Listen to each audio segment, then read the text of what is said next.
What's going on, guys? Welcome back to the channel, and today I wanted to start a video series on vault guides. So the first vault we're going to be covering is Vault of Copper. Now I will tell you that I have seen quite a few posts on Reddit as well as other areas around the internet where people have been having quite a difficult time with these dungeons, especially the trap mechanic here in Season 3. Now I for one have been enjoying this mechanic overall. I think it's a nice refreshing twist to how we typically run Nightmare dungeons. I think the rewards are pretty significant when you reach the end of the vault without taking too many hits from the traps, and you can open up all 4 chests. And I also think that the trap mechanic has been implemented quite well because all of the significant areas that involve really avoiding traps are pretty much exactly the same with each specific dungeon that they're in. So let's go ahead and talk about the Vault of Copper. So this very first area, you can completely bypass all of these enemies. The only reason why I didn't is because obviously I'm not level 100, so I'm still trying to level, so I like to get that extra XP from killing some of these enemies. But you can basically bypass the entire first area and just go into the last room to kill the glowing sill, and this will open up the fog barrier so you can enter the gateway into the Vault of Copper. Now, once you first enter the Vault of Copper, this is going to be your lightning themed vault, and I would highly suggest that you have a decent amount of lightning resist on your characters before attempting these vaults, or it's going to be pretty frustrating for you, especially when you run across those Vizier constructs that seem to do a ton of damage, and they might be a little bit overtuned, but they are easily killed, especially when you know to prioritize them. Now, with every vault, there's a statue of Zoltan Kull for which you exchange your pearls for warding charges. And as you can see on the screen, 1 pearl gives you 3 warding charges. Now, I typically like to go for 18 warding charges when I'm doing these nightmare vaults in tier 4 because there are 3 chests to open at the very end of the dungeon. 1 chest costs 1 ward. 1 chest costs 4 wards, and the very last chest costs 10 wards. And I like to have 1 extra set of wards, making a total of 18, just for that small buffer if I do manage to get hit by any traps in the vault. Now, specifically for the Vault of Copper, there are going to be 4 main areas you're going to have to pay attention to avoid the majority of the traps, and these are fixed areas inside of the Vault of Copper. So no matter how the layout changes inside of the vault, these 4 areas will always be there and the traps will always be the same.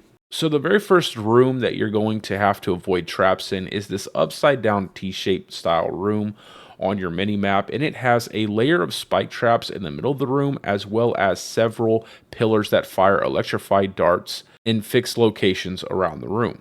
So the best way that I have found to avoid these traps is to just simply move behind the top 2 pillars and avoid the set of electrified darts that pass between them, and that's pretty easily done. These darts move relatively slow, and the projectiles coming from the bottom pillar are pretty easily timed and avoided, so you really won't spend that much time in this room at all. Now, just for some general things to look out for with regards to vaults overall this season, you definitely want to be on the lookout for Vizier constructs. They are the wasp-shaped enemy type, and they do a ton of damage, much like wasps already do in the game.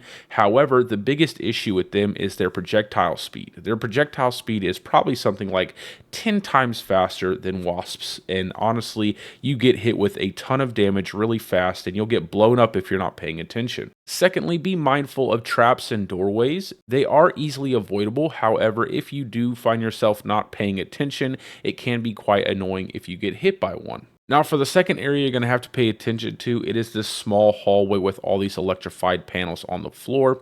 However, this is a very easy room to bypass without getting hit by traps. All you have to do is simply walk down the middle of the room, and the traps at the end of the room are typically on cooldown by the time I get to them. So I basically just casually walk through this hallway and through the doorway with no issue whatsoever. But just be aware of that first trap in the middle there that you come across, so that way you don't accidentally step on it and lose one of your wards. And then lastly, always be aware that the Son of Malphus can spawn, and that Joker is quite tanky and can't take quite a significant amount of time to actually kill him. So it's probably best that you just avoid that boss overall until you manage to buff up your character's attack damage so you can take him down a lot faster without wasting too much time. Now, like I said previously, just be very mindful of these Vizier constructs, especially if you're playing hardcore. These guys will blow you up if you are not being careful. And honestly, things like that are the reason I decided to start out in softcore for Season 3. Now, for the third area you'll have to pay attention to in the Vault of Copper, that is the area where you pick up the keystone. Now, this is not really that complicated. However, at first it does seem a bit jarring because of all the different electrified panels. And when you do pick up the keystone, multiple pillars will pop up from the ground, and you can see them there on the screen. They're in all four corners, right between each of the electrified panels, and they shoot out beams of electricity. So be patient here, pick up the keystone, open the chest and collect your reward, and then look for the path of least resistance. Wait for a set of the panels to go on cooldown, and then follow the pathway of the rotating pillar so that way you don't get hit by any of the lightning damage, and you'll be able to casually pass this room pretty easily. So for this very last section of the vault here, a lot of people probably feel pretty intimidated by it because of all the traps on the ground and all of the different dart pillars that fire electrified darts at you. However, there is always one area in each one of these vaults that you can pretty much stand and move back and forth in that will keep you safe, and you can avoid all the traps without any difficulty whatsoever. So what I like to do here is enter the room and then immediately go into one of the corners, destroying the AoE trap that's there, and it gives me a safe space to sit in while I kill all of the monsters that spawn and wait for the entire duration of the 30 seconds without actually taking any hits from the traps whatsoever.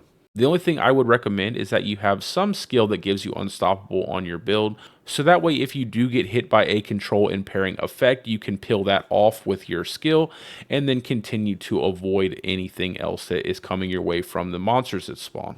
But as you can see here, I managed to get through the entire dungeon without taking a single hit. And actually, this was the very first dungeon I fired up for the day, and it was pretty easy overall. And as you can see, the loot from all four chests is quite substantial. A lot of different power-ups for my construct, as well as a nice amount of legendary and rare items. But anyway, guys, that's all for this video. I will be making a video covering the Vault of Ink, the Vault of Cinders, and also the Vault of Stone. So do be on the lookout for those. But as always, guys, I hope you are having a great day or a great night, depending on wherever you're from. And peace out, guys. I will see you in the next one.